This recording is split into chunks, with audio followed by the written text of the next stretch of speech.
Welcome to today's video on how emotional eating patterns actually start. How do we actually develop these habits, these behaviors that cause us to be triggered to reach for chocolate or extra sugars or cookies or pastas or breads or whatever it is, even alcohol? How do these emotional connections, when we are feeling lonely, sad, in need of reward or punishment, whatever it is, how do these programs actually start? And I like to call it grandma's cookie cuddle. If you think about a child, a very young child, and perhaps she's being babysat or he's being babysat by grandma, and he's already feeling a little unsure because it might be the first time he's been babysat because mum and dad have to go to work. And the child falls over and scrapes the knee. There's blood, so obviously it's the first time that the child has perhaps seen blood, especially blood on themselves.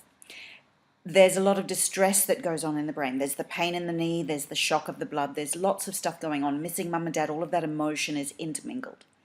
Grandma picks up the baby and gives the baby a hug and a cookie all at the same time. And unfortunately, our amazing brain latches onto the chemical response that the child is feeling as the child feels that amazing warmth and hug from grandma and the sugar from the cookie or the biscuit or whatever the child's been given. Ice cream, icy pole, whatever it is.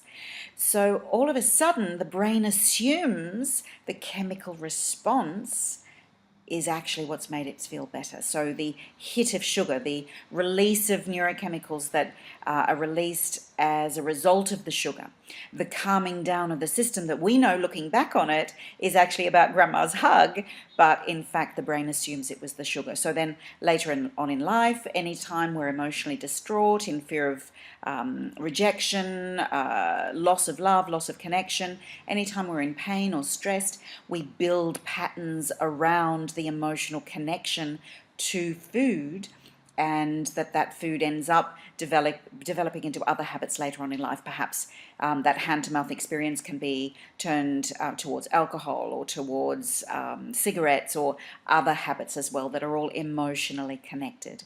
So whether it's sugars and breads and cakes and that type of sweet habit and addiction, or whether it's starchy carbs or salt and savory, whatever it is, fried foods, takeaway foods, etc., it's responding to the cravings, are responding to an urge for some form of comfort that was previously experienced, and the part of the brain that whose role it is to keep us alive and safe obviously triggers those cravings for those foods anytime that it thinks we are in distress in the future, or anytime the similar trigger happens for seeking the same emotional response. And up to this stage, that food has always satisfied that emotional response. Unfortunately, when we do overeat those foods, there's usually another response, which is guilt, shame, and blame. And oh my God, what does that part of the brain do when we are experiencing stress responses? And guilt, shame, and blame is another stress response.